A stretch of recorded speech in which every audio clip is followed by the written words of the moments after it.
Hi, I'm Joe. I'm from the Frontier Mess, and we are currently here in Woodbury, Connecticut for the Glebe House, what are we?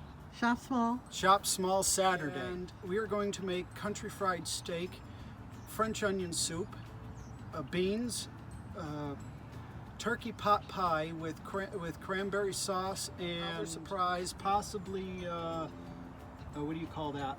Cherry pie. Why did you want to create a traditional chuck wagon? Well, I decided that due to many years of doing a lot of volunteer work with history and doing a lot of different living history programs with cooking and blacksmithing, I wanted to move into another century or another timeline. So I moved from the Civil War era up to the cattle drive. So here with the cattle drive, this is I guess what you would call a Meals on Wheels of the 1870s.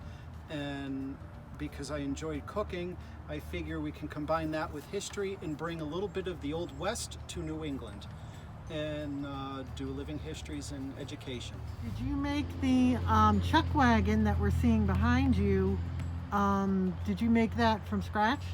I did not. This is a 1870s, late 1860s freight wagon. It was found in Montana and brought here, and it's been in local ever since. And that was almost over 150 years ago. And I've been working on this. I've redone the floor in here because all the decking was worn out and rotted. So all the running gear and iron work on here is all original. It's all wrought iron. The floor in here has been replaced. The wheels are, as far as I know, close to original. Probably been replaced once. The sides have probably been replaced once, but all the iron work is original to the wagon. It would have been pulled by 2 or 4 horses, depending on terrain and where they were going. The canvas should be a little taller, and actually these need to drop down a little further for it to sit properly. But for today, it just gets the point across.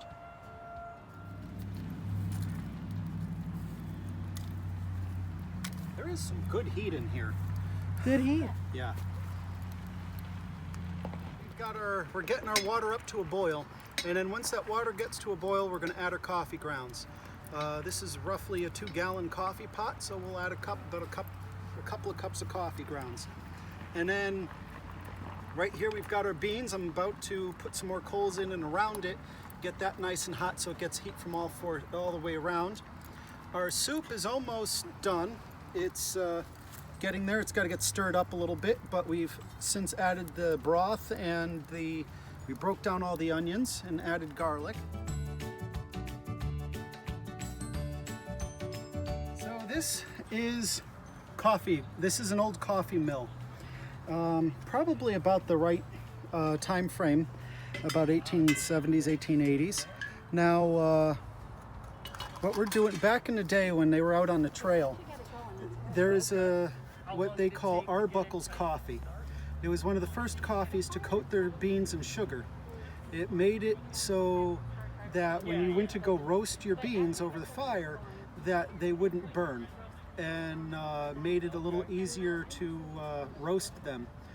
And by doing that, after you're done roasting, you could either run them through here or just put them right into your coffee pot, but most people put them in through the mill.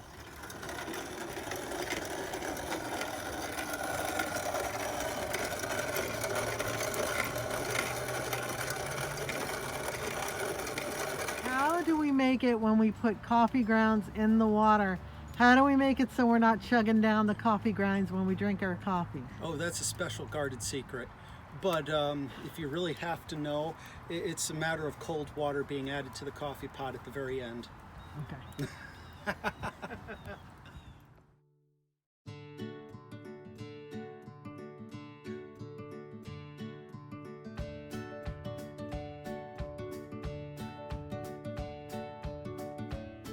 So here we are. We're back here at the Frontier Mess. or our mess hall.